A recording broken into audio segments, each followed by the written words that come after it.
John Hofer, who's become a tremendous partner of ours as we've started to plan our operation down here on the border. I've got Colonel Frank Milstead with the Department of Public Safety. Also have the Mayor of Nogales, John Doyle.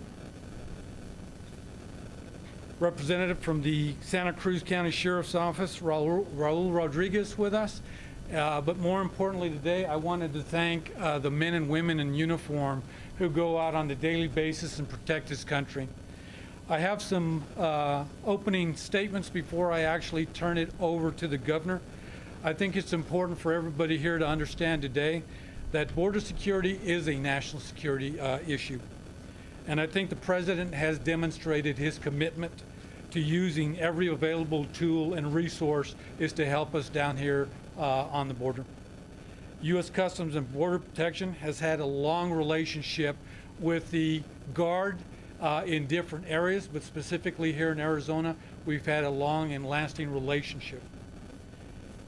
We initially have provided some requirements to the Arizona National Guard of some of the things that they can do here to help us, namely with aerial support, with some road maintenance projects, and helping us man some camera systems out here that will ultimately allow us is to get back into doing law enforcement work. I am also, as I reiterated earlier, I'm very proud of the work that not only the men in CBP do on a regular basis, but all of our law enforcement and military who provide assistance for us down here. So with that, I will turn it over to Governor Ducey. Governor, once again, thank you very much for coming down today. Thank you very much, Chief Koresh, for the introduction. I'm very happy to be back here in Nogales today. A governor has no higher priority than public safety, protecting a state and its citizens. The people of Arizona have been calling on the federal government to secure this border for many years. With efforts like our Border Strike Force, we've been able to combat the illegal flow of drugs, human trafficking, and weapons into Arizona. And I'm grateful today to have a federal administration that is finally taking action to secure the border for the safety of all Americans. Some of the guardsmen and women that you see here today, along with personnel from the U.S. Department of Homeland Security and other federal agencies, have been working in partnership with our local sheriffs and police chiefs to keep our communities and our nation safe along our southern border. With Operation Guardian Shield underway, more members of the Arizona National Guard have joined them to provide a much-needed support for these ongoing security efforts. I have no doubt they will be an asset to the operations taking place here. I receive regular updates on border activity, but with the recent surge that we've seen, I wanted to come down to the front line in Nogales and see it for myself. I want to hear from the experts and see our border security operation in action. I want to express my thanks and gratitude, along with my support, once again to everyone at every level for the work that you do to keep us safe. We're truly grateful for your service. Thank you. What kind of questions do you have? There is some question that a lot of this is more show than go, that the real need is with the agents who are doing the customs work at the border, that that's where the real need is. Will any of the National Guard be actually working with customs officials?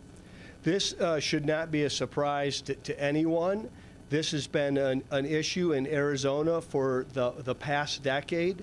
We had to put together a border strike force that is led by Colonel Milstead because there was no attention being paid to what was happening on our southern border with drugs and human trafficking. With the recent surge that we've seen, not only month over month in the last 60 days, but a 200% surge year over year, for this administration to call up the National Guard or call on the governors to call up the National Guard to work with the Customs and Border Patrol is much needed. But So are they going to be working with customs agents at they are going to be working with Customs and Border Patrol at the border. And we're going to leave it to the law enforcement experts as to where they should best be deployed. But the National Guard is here in a support position, and I'm going to turn it over to the chief to talk about where he is going to deploy to stop the illegal flow of migration and drugs. And Nancy, just to answer your question, what we're going to have is we're developing a plan, a phased approach, but at some point in time, they are going to see support at the ports of entry as well, if that's what you're asking, because we also have to ensure is that we can still inspect a lot of the cargo that's coming into the United States. Of vital importance to our communities is lawful trade and travel. So we can always also use the Guard is to support us, not only between the ports of entry, but at the ports of entry, is to make sure is that we can properly screen the commerce that's coming into the United States. But Chief, when we talk to law enforcement officials down here, and we talk to the business community, that is the place where everybody says they need resources. And we have National Guards troops here, but it doesn't sound like any of them are going where the experts here say we need them. They are going there, I assure you that. As I indicated, we are working into a phased approach on this. We're looking initially at some resources between the ports of entry, but we are also going to bring some of those resources that we are requesting through the governor and the National Guard is to support the ports of entry as well. I'm going to come here, and then I'll come over there. Governor, regardless of urgent, why call up the Guard on your own authority before now? If budget's an issue, why not request a Title 32? We received a phone call from Secretary Kirsten Nielsen before the numbers were even released, informing the border governors, myself, Governor Jerry Brown, Governor Susana Martinez, and Governor Greg Abbott of the surge in activity at the border. Of course, we're aware of it as well. They informed us that the Department of Defense would put the order forward. The funding would be available through Title 32, so it doesn't affect Arizona's general fund, but the funds flow from the federal government. Did you ever consider an activation even before that request? Well, what we've done in Arizona is the border strike force. So we've done that over the last 3 years of this administration. We're working with the county sheriffs, local law enforcement, and now we finally have the Border Patrol as a partner in this operation. You're looking for a spike at the border. What is the number for the Tucson sector? I haven't heard of a spike in the Tucson or Yuba sector. Well, these are national news reports. It's a 200% surge year over year, March 2017 to 2018, and the 37% increase from February to March. I'm asking about specifically Tucson sector or Yuba sector because I don't know if that includes real. Well, I'm the governor of the state of Arizona. I'm giving you the total numbers for the state of Arizona. Do you want to? So we have seen spikes throughout the southwest border. I think March was one of the increases that we saw a tremendous number of apprehensions go up. Here and in other places, I know Yuma was up 46% in their traffic. So we are seeing spikes in traffic all along the southwest border. The Rio Grande Valley down in South Texas is probably the highest, but Tucson sector is a close second in the apprehensions. I don't have the exact numbers for you right now, but I'll definitely have my public affairs folks provide that to you. Governor Newsom, hi, I'm Ariel from Nogales International. As people mentioned, the economy is a big concern here for Nogales and Cruz County. Couldn't this be seen as couldn't this make it actually worse when people really feel that it's unsafe to come here? Why are you sending it here specifically to make people feel like it's unsafe to visit and tourism? It could turn off traders, and it's something they should care about. So how do you reconcile the concern for improving the economy with the local impact of tourism and trade? Well, our economy is growing in Arizona. The last time our unemployment rate was this low in the state of Arizona, people were renting their movies from Blockbuster. So It's safe here in our state. Our economy's growing. People are moving to the state. Over 200,000 folks have moved here over the last 3 years. But we also want to protect the public. And border security is public safety. And we want to stop the drugs and the human trafficking that's happening coming across the border. So we're working with the Border Strike Force. We're working with the National Guard and the Border Patrol to do that. But why send it to Nogales? Nogales, the economy is not good. People are moving. So why send it here? Where, I mean, why not? Well, listen, we have to. AP headlines and national headlines are going to say National Guard to Nogales. The National Guard is going to the southern Arizona border.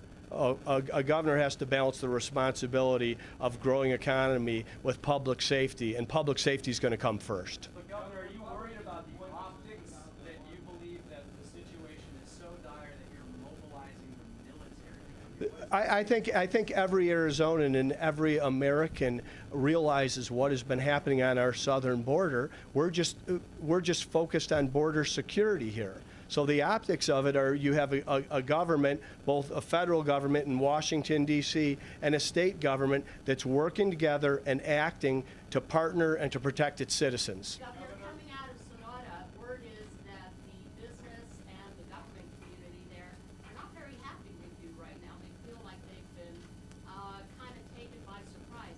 Have you had a direct conversation with Governor Pavlovich? I have a wonderful relationship with Governor Pavlovich and her team. My team was with her team yesterday, and the briefings on the situation and an understanding of the operation. I haven't talked to her on this specific issue, but I talk to her all the time. I see her every few months, and we have a very close relationship. We have a friendship. One more, guys, one more. Following the deployments in 2005 and 2010, the GOA released a report where the Department of Defense said that it was very concerned about, this is the Department of Defense, very concerned about creating the perception of militarization of the border. That is what these people are, is militarization of the border. Is that not concerning? There is no militarization of the border. The National Guard is here in support of the Border Patrol, and it is the Border Patrol that is in the law enforcement position. And I'm going to let the leader of the Border Patrol talk a little bit more about that. Chief? Thank you very much, Governor. I think it's important for everybody to realize we do have drugs. We are facing an opioid epidemic, as the President has talked about. We do have weapons smuggling that occurs on this border. We do have illicit cash that goes across this border. So I think it's incumbent upon all of us to do everything we can is to protect the communities we serve. The military support that we're going to get here is going to allow us to free up some agents, is to return to those vital duties. And I think that this is all a combined effort that we can show the people in Arizona and in other states is that we can work together on a problem that we have out here. So I know it's something that people are thinking that why are we doing this now? This is something that's happened under previous administrations, both with the Bush administration and also the Obama. So I mean, I think it's important sometimes for us is to see is that there is a need for us is to get support. There is no one agency, whether it's here in Arizona or in other parts of the country, that has enough resources is to tackle the problem, especially with the amount of money that a lot of the cartels have in operating down here. So thank you. Wasn't this triggered by the president's viewing this caravan of people coming through and going to smash into our border? Isn't that what triggered the concern and triggered the National Guard? Nancy, I think that this has been a topic that we've been looking at for some time. We've had numerous caravans that have come to our borders in the past. That is where, of course, we have the mission is to intercept that. That is not what we're asking the Guard to do. We're asking them to help us in certain areas so that it will give us the resources is to apply to the border. Make no mistake about this, immigration work is a responsibility of CBP and the other agencies within DHS. Thank you. Thank you. Thank you. Thank you, everybody, for showing up. If again, I gave you a contact number for our shop, for our public affairs shop. If you have further questions, please reach out to them, and they should be able to answer your questions for you and provide those stats. Thank you. Thank you. Chief, quick question. Where are the guardsmen staying? That you're going to have to ask the marshal. Okay, that's not good. The soldiers actually gonna be out deployed, do you know? I don't have those answers. Like I said, contact our 3210 number. How many exactly will we get for Nogales? Is it 60? I don't have the number. I'm sorry. You don't have the number? No. Who is the contact for the guards now? For questions about. I don't have his information, but I'll definitely get it to you. Or can you provide us the numbers for exactly how many will be deployed? Because there's been reports that it is 60. I don't have those numbers with me. Can I contact them? You can contact our Their office. phone number, they can help me with these questions. They should.